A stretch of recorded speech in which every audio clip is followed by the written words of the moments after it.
She raised him from nothing. Not his mother, not his family, just a woman who decided this child was her responsibility and kept that decision every single day for decades. She cooked for him.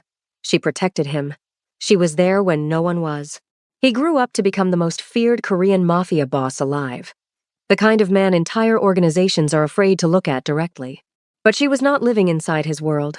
She was just an old woman, alone, quiet, in a city that never once looked at her twice. And someone decided she was the easiest way to send him a message. They beat her. They left her with nothing. They left her on the street, begging. But he heard. And the moment he did, the moment the information reached him, what happened next was not a response. He destroyed them all. If you are new here, welcome to Afro-Korean Noir Stories. Hit that subscribe button right now and turn on your notifications. We drop stories like this every week, and you do not want to miss a single one. And if you are already part of this family, drop a comment below. Tell me, what do you think he does when he finds out? Now let us get into the story. Her name was Rachel. Rachel Adayez Obi, 24 years old, standing in Incheon Airport with a borrowed suitcase, a one-way prayer, and a name written on a napkin. The name on that napkin was Madam Soo-yeon Min. Rachel had come from Lagos, Nigeria, second of 5 children, a mother with a failing shop, a younger brother with university fees due, a father who had just died, and left behind more promises than money. She was the oldest daughter. She did what oldest daughters in struggling families always do. She found a way. The agency told her she was going to work for a wealthy Korean family, private people. They valued discretion above everything else. What the agency did not tell her was the rest of it. The black car that picked her up from the airport did not have a driver who smiled.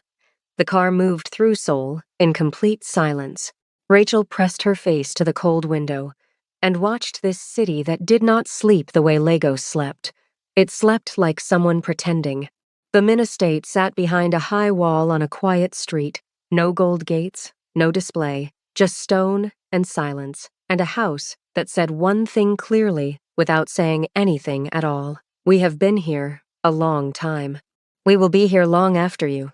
Madam Soo-yeon Min met her in the receiving room. She was a woman in her early 30s, with perfect posture and a face that had decided long ago it would not give things away for free. She looked at Rachel the way a person reads a contract before signing. Every word. Nothing skipped. She asked 3 questions. Can you cook? Do you know how to be invisible? If you see something in this house, can you forget it by morning? Rachel said yes to all 3. She got the job. Here is what she did not know yet. The Min family was not simply wealthy. They were the Cheongpa Syndicate, one of the oldest criminal organizations in Seoul. The kind of family that had police commissioners over for dinner and rival organizations that disappeared without explanation. The kind of power that did not announce itself because it did not need to. Rachel learned this, in pieces, slowly, carefully. She learned which rooms she was never to enter. She learned that the men who came on Thursday evenings were never to be looked at directly. She learned that the drivers changed every week and all had the same expression, blank on the front, burning in the back. She learned Korean from the kitchen television, from the market women, from the soft corrections in Madam Soo-yeon's voice when Rachel mispronounced something. And she learned something she had not expected. Beneath all that armor, beneath the perfect posture and the controlled silence, Madam Soo-yeon Min was lonely. The kind of lonely that lives inside powerful households. Quiet, total, never spoken aloud. Min Jae-won, the Cheongpa boss, was rarely home. When he was, the entire house changed temperature. Even the air felt like it was choosing its words carefully. But when he was gone, which was most of the time, something in the madam softened. Not friendship, exactly. Something more honest than that. In Rachel's 3rd year, the madam became pregnant. Everything between them changed. It was Rachel who sat with her through the bad mornings. Rachel who learned which teas helped and which ones didn't.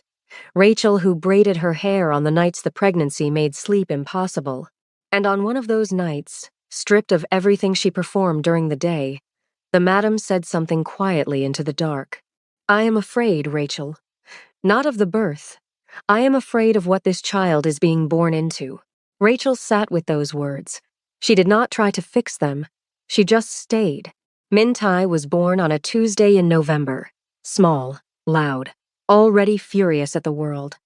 And Madame Su-Yun, before any nurse, before any family member, asked for Rachel. She placed that baby in Rachel's arms. She looked at her without any performance at all. "You will remember that you held him first," she said. It was not a request. Rachel looked down at this child, this Korean baby with his mother's forehead and his father's clenched fists. She felt something happen in her chest that she had no word for in any language she knew.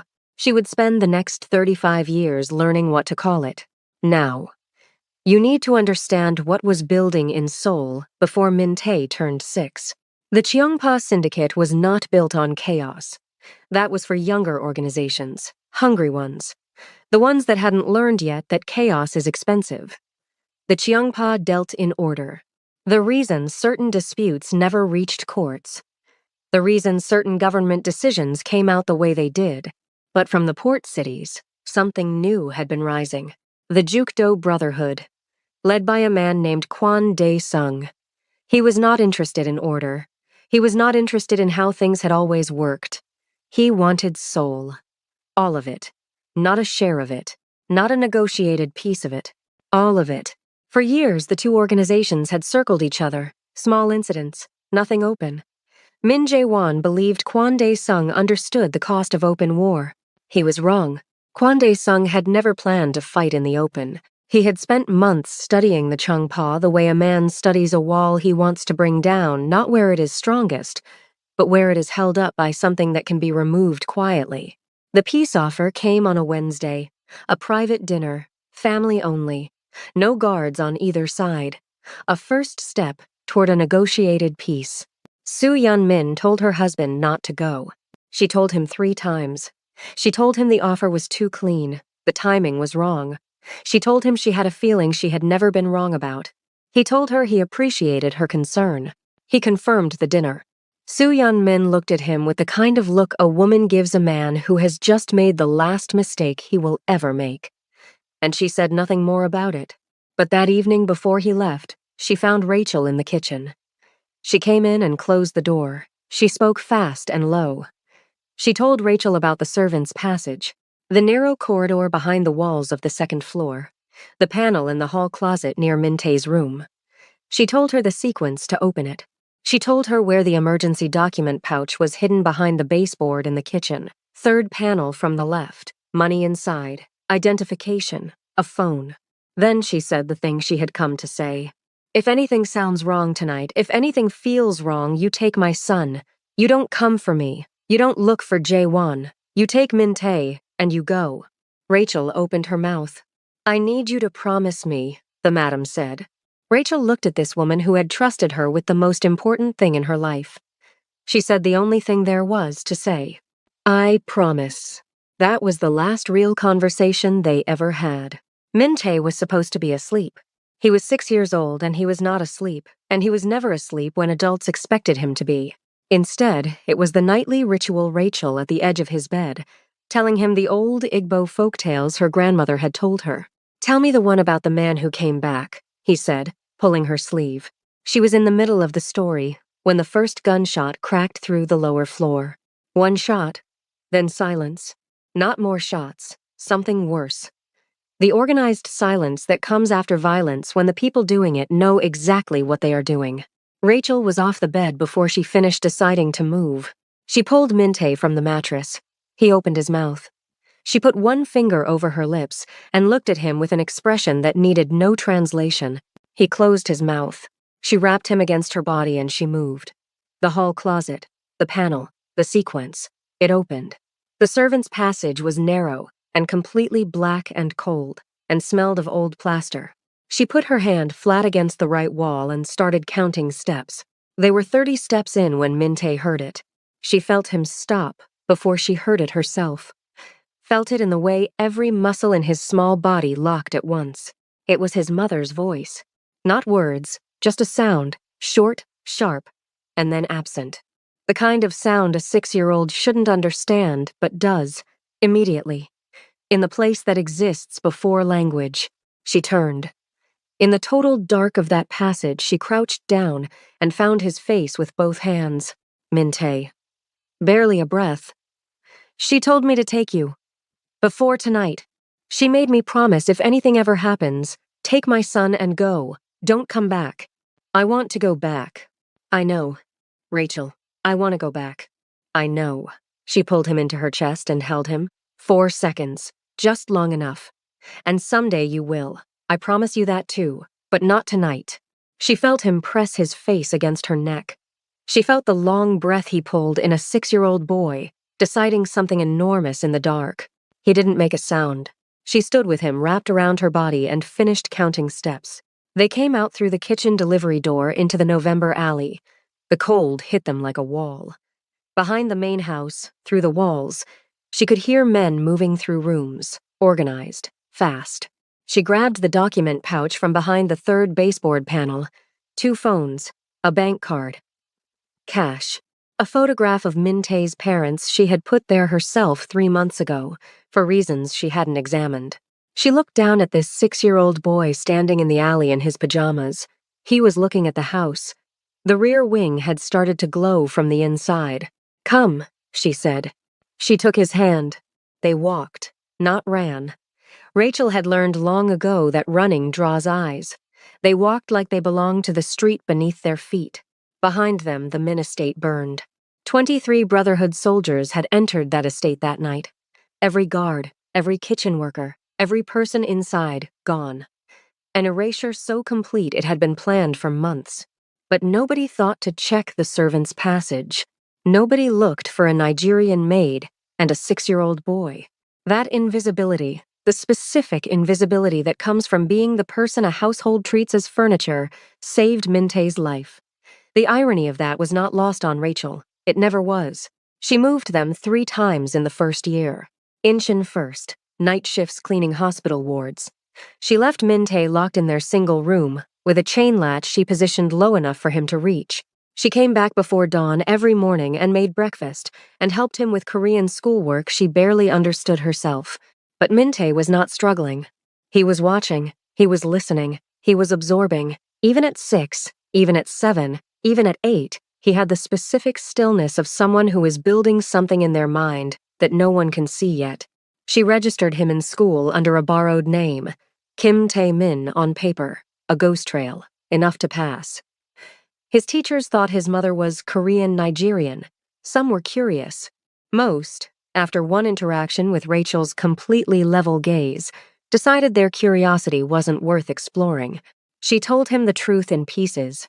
As he grew, as he could hold more, she told him who his family was, what the Cheongpa Syndicate was, what the Jukdo Brotherhood had done.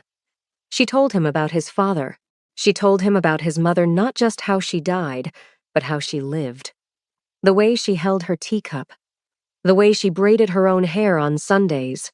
The way she said his father's name like she was correcting him even when she wasn't.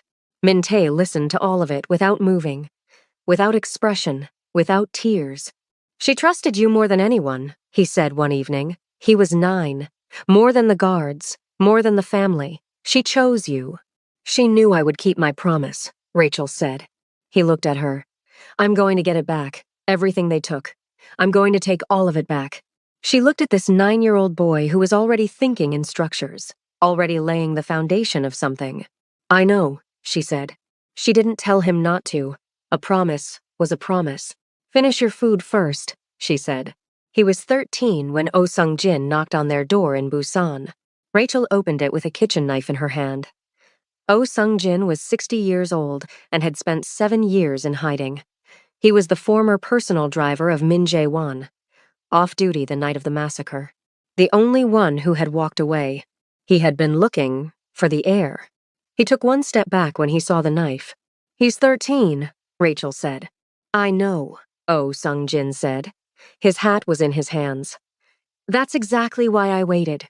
She studied him for a long moment. She read the specific weight of a man who had been carrying guilt for 7 years. She stepped back and let him in. She sat at the kitchen table the entire time he spoke to Min-tae. She said nothing, but she listened to everything. And when Oh Sung-jin was done, she looked at Min-tae and asked one question. "What do you want to do?" He was 13.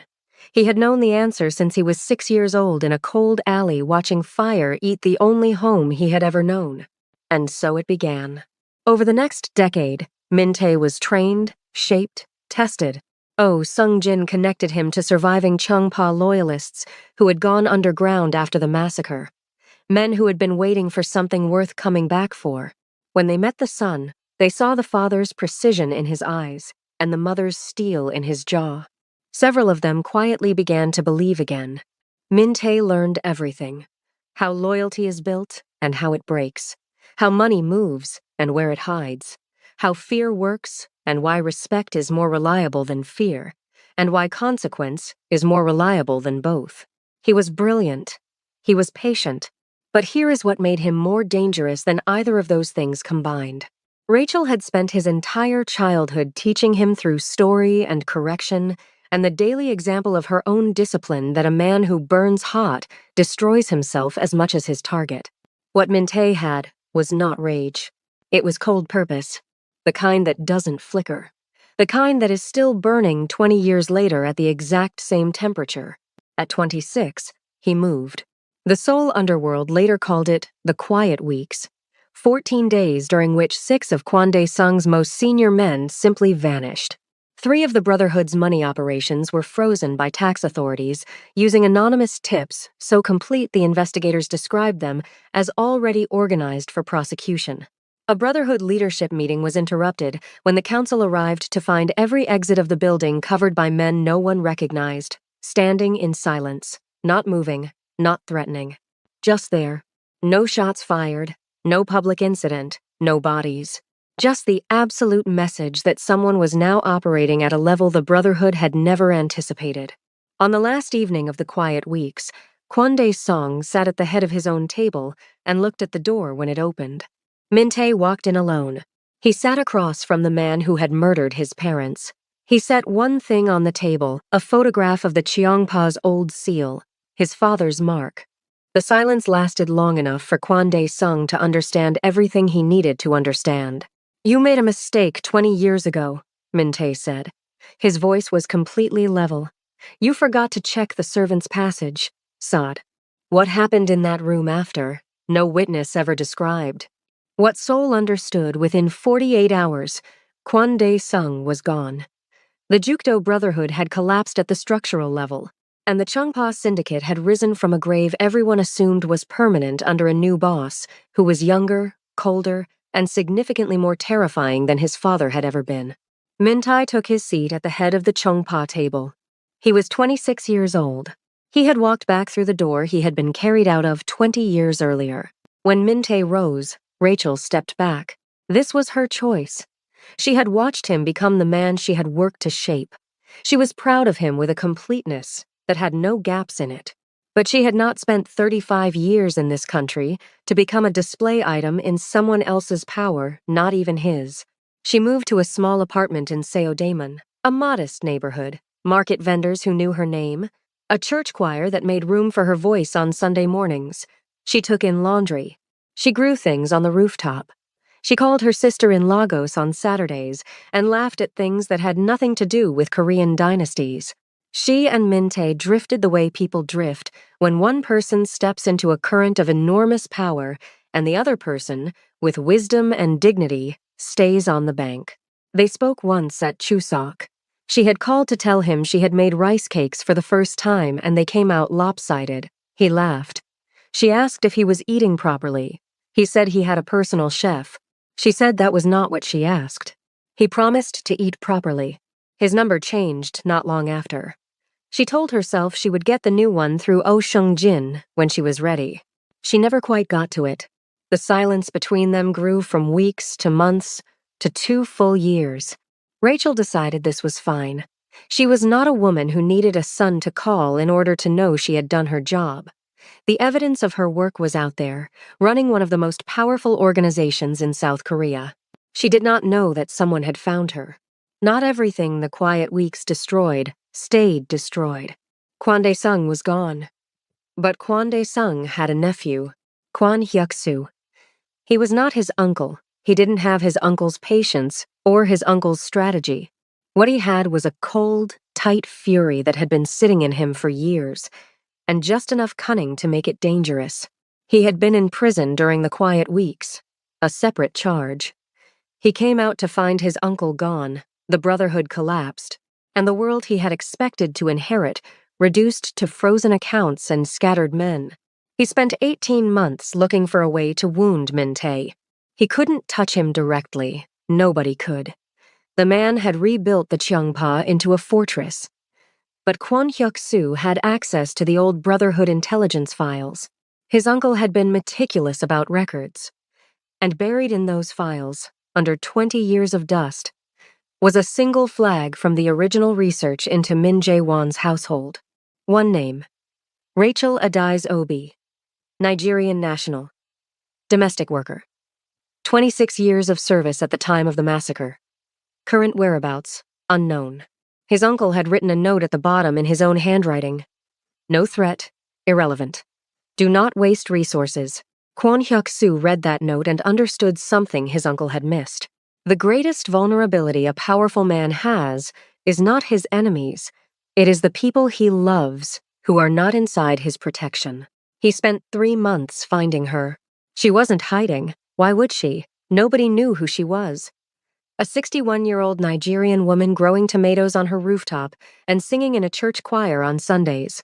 She was completely and perfectly invisible. He found her on a Thursday.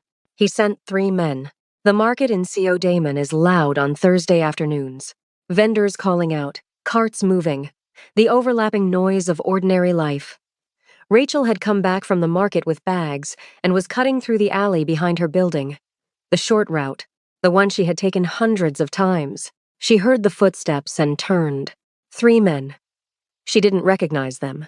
But she recognized the particular quality of men who have entered a space with a purpose that was decided before they arrived. Her hands were full of bags. She had no time. What they did to her was not done in anger. That would have almost been easier to understand. This was done with cold, deliberate instruction. Cause maximum damage. Make it visible. Make it last. But leave her alive. Alive was the message. They broke 2 of her ribs. They fractured her left wrist. They hit her face with the specific attention of people following a brief. And then they took everything. Her bag, her phones, her wallet, her keys, her identification documents, the small folder in her coat with her residence papers, her bank card.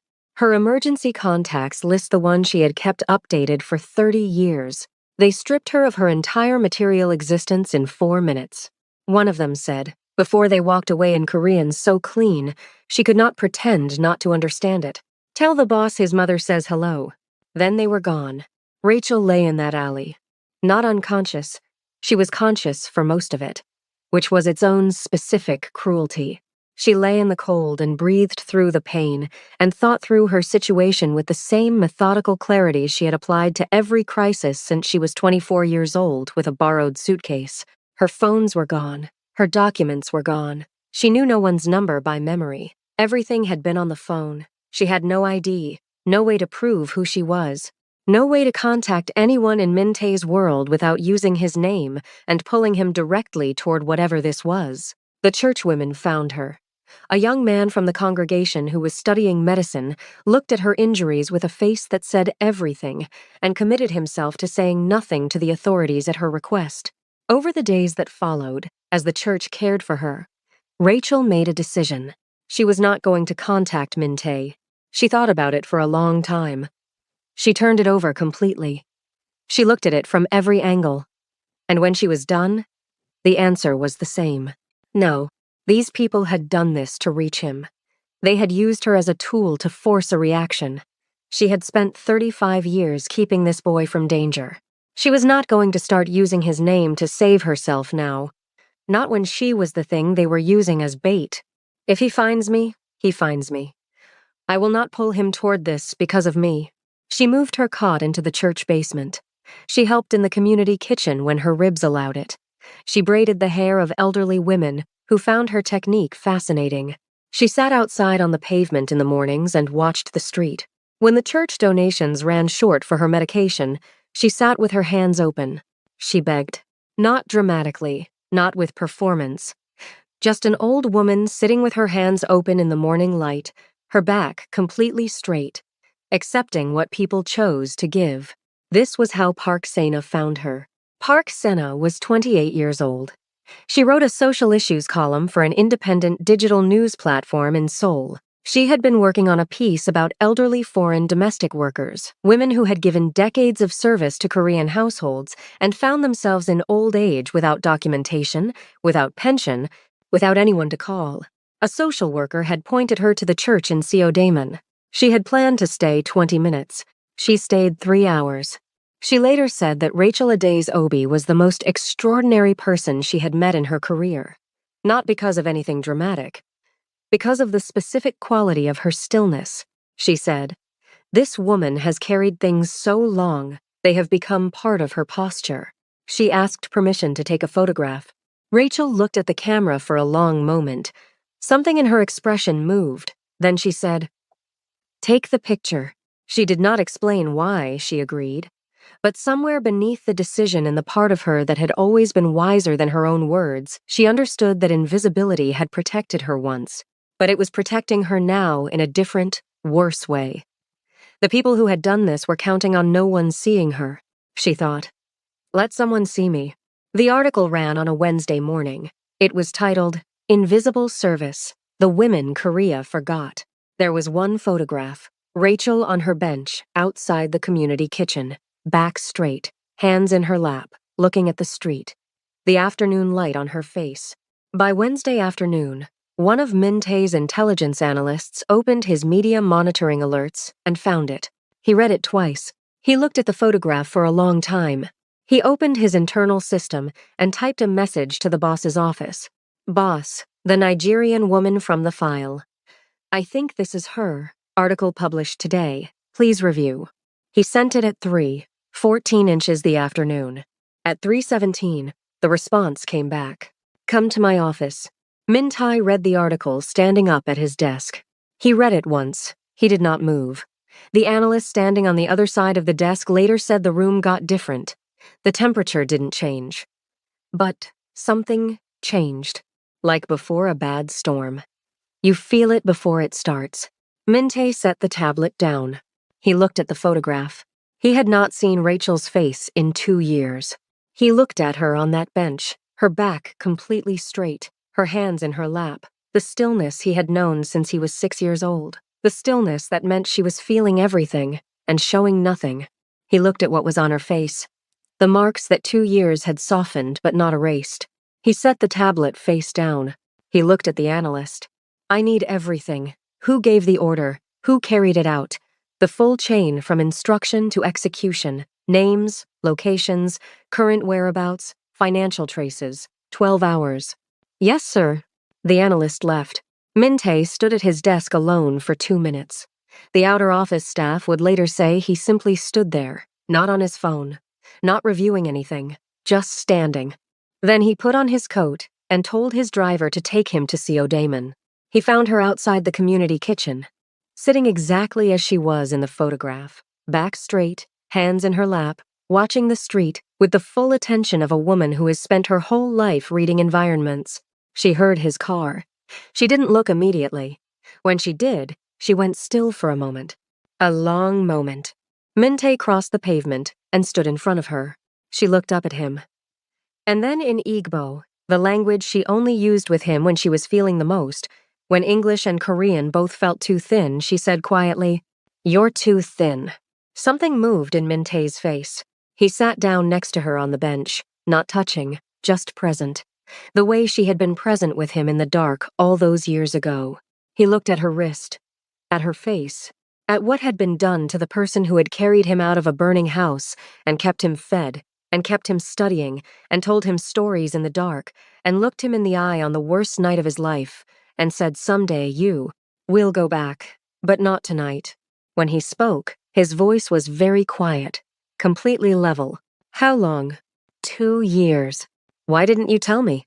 She looked at him the way she always looked at him when he was asking a question he already knew the answer to. "Because I have been keeping you safe since you were 6 years old, Min Tae. And I was not going to stop because someone broke my wrist." He was quiet for a moment. They broke 2 ribs as well, she added. But those healed mostly. Mostly. Mostly. He stood. He adjusted his coat. He looked down at her. Come with me now. Proper medical care. A real home. Everything you need. She looked up at him. And the people who did this? That's being handled. Mintay. Yes. Don't do anything that will cost you more than they're worth. He looked at her for a moment. His voice didn't change. His face didn't change. But something behind his eyes did. They hurt you, Rachel. There is no calculation where they are worth more than what I'm going to do. She held his gaze. She nodded once. She stood up, straightened her clothes, and walked with him to the car with her back completely straight and her chin level the way she had walked across every threshold of her life. The 12-hour report was delivered in 9. Kwon Hyuk-soo's name was at the top of the first page. Below it, everything. The Brotherhood archive file that contained Rachel's name. The 3 months spent locating her. The names of the 3 men sent, their movements, the timestamps, the financial transfers connecting Kwon Hyuk-soo to his current base. Everything. Min-tae read every page. He marked nothing. He made no notes. He just read. Then he closed the report and said to the operative by the door, Bring them to me, all 4. The 3 who went to Seo Daimon first, Kwon Hyuk-soo last. The operative nodded. Alive, Min-tae added. I need them to understand what is happening to them. The 3 men who had gone to Seo Daimon were found within 48 hours. They had not been hiding. They had believed correctly that following Kwon Hyuk-soo's instruction would protect them. They had not understood that the instruction itself was the source of their problem. They were removed from their lives with the same quiet efficiency that characterized everything Min-tae's operation had ever done. No public incident, no confrontation. Present one day, gone the next. Kwon Hyuk-soo was brought to Min-tae on the 3rd day. He was placed in a chair in a room with nothing in it except Min-tae, standing, and the photograph from Park Sena's article held in Min-tae's hand. Min-tae held it up. He let Kwon Hyuk-soo look at it. She is 61 years old, he said. She came to Korea when she was 24. She learned our language. She learned our food. She braided my mother's hair on the nights my mother couldn't sleep. She carried me on her back through a burning building while your uncle's men were in the rooms below us. He set the photograph on the floor between them. She raised me for 20 years on night shift wages and borrowed names and market food. She told me stories about men who were clever instead of simply cruel. She made me study. She made me apologize when I was wrong. She made me understand that power without principle is just expensive chaos. Kwon Hyuk-soo said nothing. You used her to send me a message. A 61-year-old woman who had nothing to do with anything that exists between our families. You found her because she was the only thing you could reach. And you broke her and left her in a street. Min-tae straightened his cuffs. She is fine now. She has everything she needs. Whatever you tried to take from her, she kept. She always keeps the things that matter. He picked up the photograph. He folded it and put it in his coat pocket. Your family had one chance at the Cheongpa. Your uncle took it 20 years ago. He was not careful enough with what he left behind. He turned toward the door. You thought I left something unprotected. You were right. That was my error. I have corrected it now. He walked out. The door closed. What followed in the weeks after would become one of those events in Seoul's underworld that people referenced without detail for years afterward. The complete dismantling of Kwon Hyuk-soo's operation. Every financial line frozen. Every remaining Brotherhood loyalist made to understand, without a single public incident, that this chapter was closed. Permanently. Rachel's new house was in a quiet district of Seoul. She designed the garden herself. This took 2 weeks of discussion with a landscape architect who arrived with his own ideas and left those ideas respectfully at the gate after one conversation with her.